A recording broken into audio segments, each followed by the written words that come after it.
Livro de 2 Crônicas, capítulos 9 e 10. Quando a rainha de Sabá ouviu falar da fama de Salomão, foi até Jerusalém para pô-lo à prova com perguntas difíceis. Chegou à cidade com uma comitiva numerosa e uma imensa caravana de camelos carregados de especiarias, grande quantidade de ouro e pedras preciosas. Quando se encontrou com Salomão, conversou com ele a respeito de tudo o que tinha em mente. Salomão respondeu a todas as suas perguntas. Nada era difícil demais para ele explicar. Quando a rainha de Sabá percebeu quanto Salomão era sábio e viu o palácio que ele havia construído, a comida que era servida às mesas do rei, os alojamentos e a organização dos seus oficiais e servos, os trajes esplêndidos que vestiam os copeiros da corte e as suas roupas, e os holocaustos que Salomão oferecia no templo do Senhor, ficou muito admirada. Disse ela ao rei: "É verdade tudo o que ouvi em meu país a respeito de suas realizações e de sua sabedoria.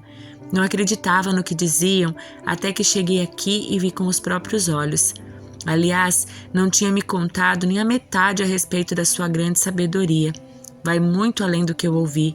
Como deve ser feliz seu povo. Que privilégio para seus oficiais estarem em sua presença todos os dias, ouvindo a sua sabedoria. Louvado seja o Senhor seu Deus, que se agradou de você e o fez rei para governar para ele. Por causa do amor de Deus por Israel e porque ele deseja estabelecer para sempre este reino, ele o fez rei para governar com justiça e retidão." Então, ela presenteou o rei com 4.200 quilos de ouro, especiarias em grande quantidade e pedras preciosas. Nunca houve especiarias tão finas como as que a rainha de Sabá deu ao rei Salomão. Além disso, os marinheiros de Hirão e de Salomão trouxeram ouro de Ofir, madeira de sândalo e pedras preciosas. O rei usou a madeira de sândalo para fazer os degraus das escadas do templo e do palácio real e também liras e harpas para os músicos. Nunca se tinham visto coisas tão belas em Judá. O rei Salomão deu à rainha de Sabá tudo o que ela pediu, muito mais que os presentes que ela havia trazido. Então ela e sua comitiva regressaram para sua terra. A cada ano, Salomão recebia 23.300 quilos de ouro, sem contar a renda adicional proveniente dos mercadores e comerciantes. Todos os reis da Arábia e os governadores das províncias também lhe traziam ouro e prata. O rei Salomão fez 200 escudos grandes de ouro batido, cada um pesando 7.200 quilos. Também fez 300 escudos menores de ouro batido, cada um pesando 3.600 quilos. O rei colocou esses escudos no palácio da floresta do Líbano. Então, o rei fez um grande trono de marfim revestido de ouro puro. O trono tinha 6 degraus e um lugar de descanso para os pés feito de ouro. De cada lado do assento havia um apoio para o braço e junto de cada apoio a escultura de um leão. Também havia outros 12 leões, um de cada lado dos 6 degraus.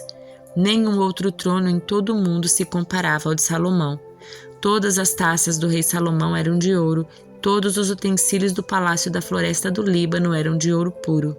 Não eram de prata, pois nos dias de Salomão a prata era considerada um metal sem valor.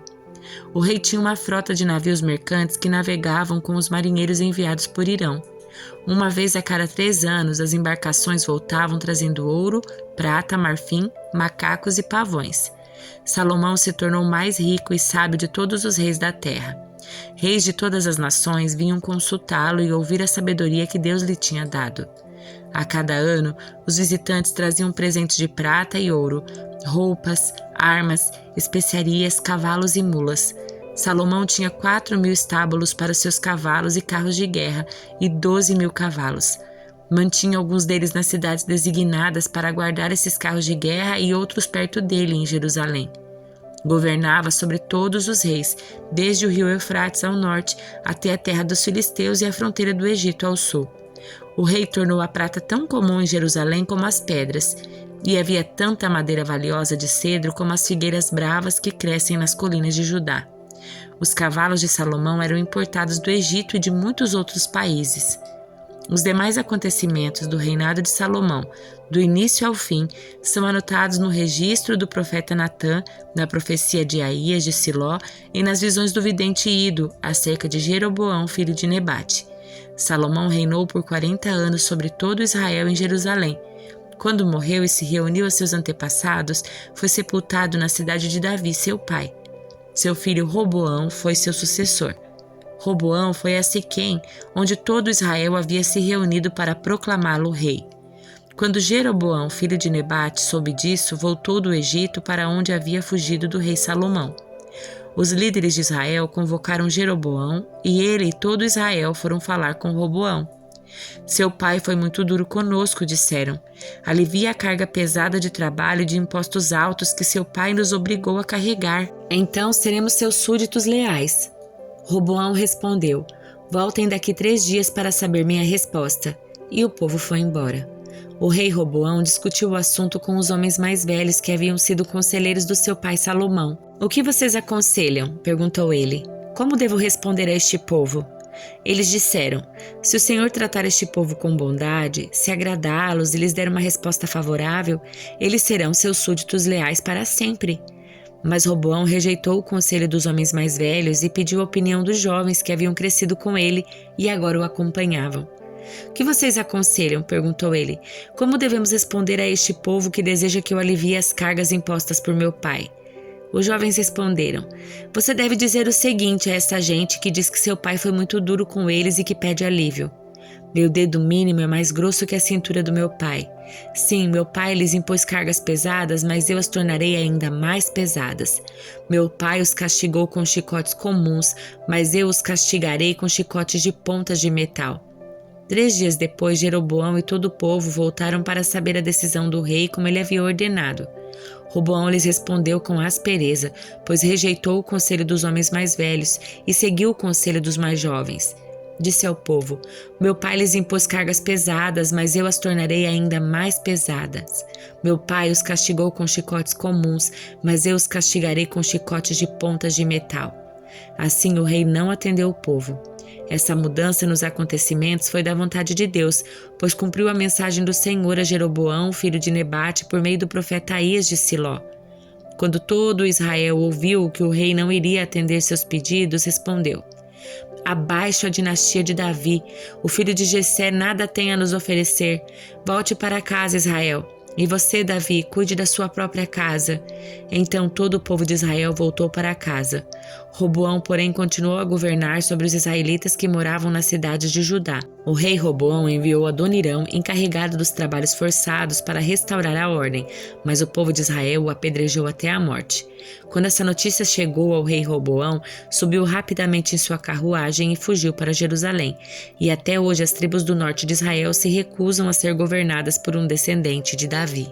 Salmo de número 96. Cantem ao Senhor um cântico novo, toda a terra cante ao Senhor. Cantem ao Senhor e louvem o seu nome, proclamem todos os dias a sua salvação. Anunciem a sua glória entre as nações, contem a todos as suas maravilhas.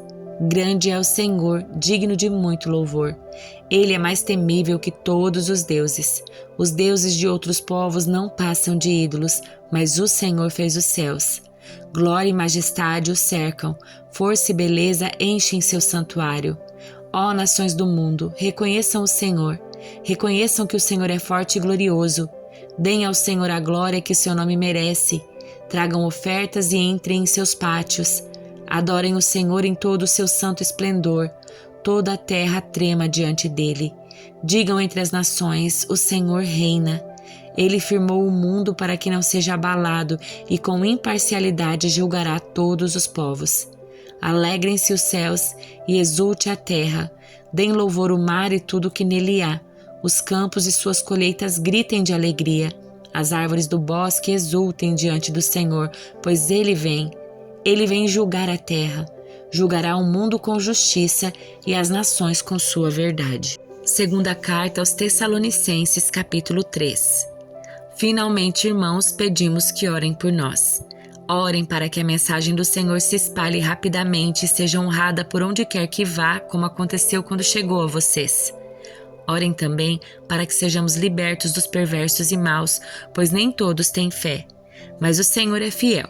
Ele os fortalecerá e os guardará do maligno. E confiamos no Senhor que vocês estão fazendo e continuarão a fazer aquilo que lhes ordenamos. Que o Senhor conduza o coração de vocês ao amor de Deus e à perseverança que vem de Cristo. E agora, irmãos, nós lhe damos a seguinte ordem em nome do nosso Senhor Jesus Cristo: mantenham-se afastados de todos os irmãos que vivem ociosamente e não seguem a tradição que receberam de nós, pois vocês sabem que devem seguir o nosso exemplo. Não ficamos ociosos quando estivemos com vocês, nem nos alimentamos às custas dos outros. Trabalhamos arduamente dia e noite a fim de não sermos um peso para nenhum de vocês. Embora tivéssemos o direito de pedir que nos alimentassem, queríamos lhes dar o exemplo. Quando ainda estávamos com vocês, lhes ordenamos: quem não quiser trabalhar não deve comer. Contudo, soubemos que alguns de vocês estão vivendo ociosamente, recusando-se a trabalhar e intrometendo-se em assuntos alheios. Ordenamos e insistimos em nome do Senhor Jesus Cristo que sosseguem e trabalhem para obter o próprio sustento. Quanto a vocês, irmãos, nunca se cansem de fazer o bem. Observem quem se recusa a obedecer aquilo que lhes digo nesta carta. Afastem-se dele para que se sinta envergonhado. Não o considerem como inimigo, mas advirtam-no como um irmão. Que o próprio Senhor da paz lhes dê paz em todos os momentos e situações. Que o Senhor esteja com todos vocês. Aqui está minha saudação de próprio punho. Paulo. Assim faço em todas as minhas cartas para provar que eu mesma as escrevi. Que a graça de nosso Senhor Jesus Cristo esteja com todos vocês.